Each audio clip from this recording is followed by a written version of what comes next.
This Pecha Kucha is over the Chinese influence on the European Renaissance. The nation of China has always had an enormous and very cohesive history. When addressing Chinese history, it is an understood given that the entire world is intertwined with China.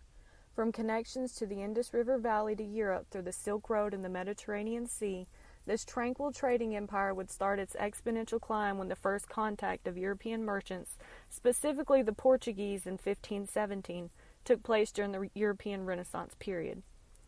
This trading would lead to a sort of globalization of Chinese goods as well as European goods. This mutual bartering and trading led to cultural shifts and improvements as well as swift technological advancements pertaining to both Europe and China.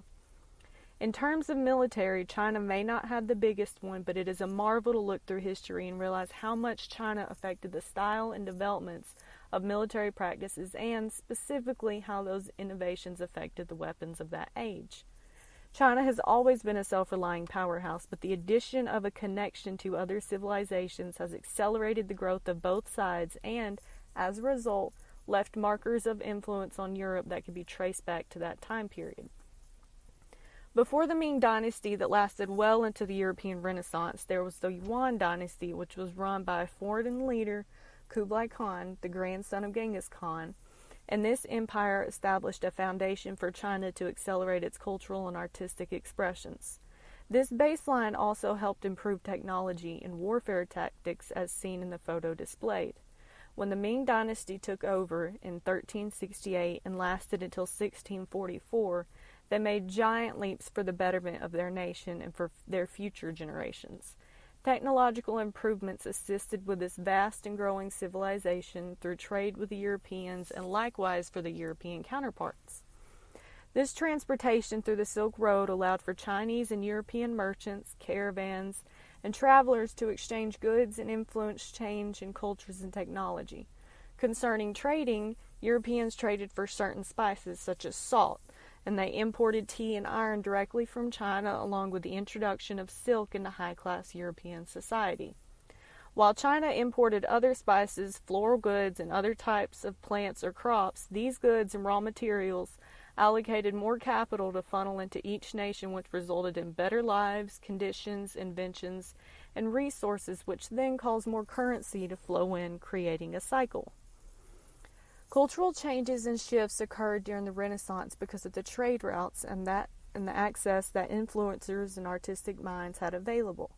Artistic expressions were used in a portion of art such as oil paintings and paints or designs and materials in pottery such as blue and white china. Literature was also affected positively, like the addition of calligraphy or fables as well as religious and informational texts such as the 5 classics and the Analects of Confucius, which assisted Europeans in philosophical thought and new political and governmental ideas. The printing press was a groundbreaking discovery for civilizations during this era due to the ability to mass-produce texts and scriptures. This invention was transferred and modified from the original printing press, which originated in China long before Europe. Additionally, Europeans were introduced to the advancement of gunpowder from the Chinese along the Silk Road, and the gunpowder was produced massively during the Renaissance era. This combustion material led to achievements in science and the progression of militaries on land and at sea. Maritime merchants were rising in numbers due to advancements in cartography with different projections and layouts to better travel the seas en route to European connections. Adding to that, other inventions like the compass allowed easier and safer travel across trade routes such as the Arabian Sea route and the Portuguese trade route named Vasco da Gama that stretched below Africa to India. These creations developed the empire further and made their reach faster and more becoming to civilizations around them. Militaristically, maritime inventions allowed naval fleets to increase in size and stature. Additionally, naval forces could coordinate positions and attacks against other forces, whether on the land, sea, or when besieging towns or cities. These tools were an integral part of further development of trade between countries.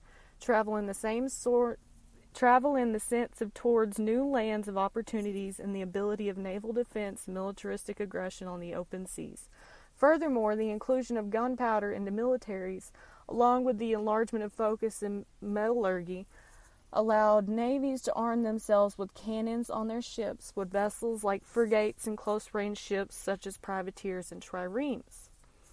These relied on getting close very fast and used handheld weapons such as swords and small combustion pistols. Not only did these innovations help Europeans acquire more formidable weapons and a greater benefit from trade, but they also achieved more food sources due to coordinated fishing and trapping in the coastal waters of the Mediterranean Sea. The impact and imprint left by China will never be forgotten as long as the information is stored.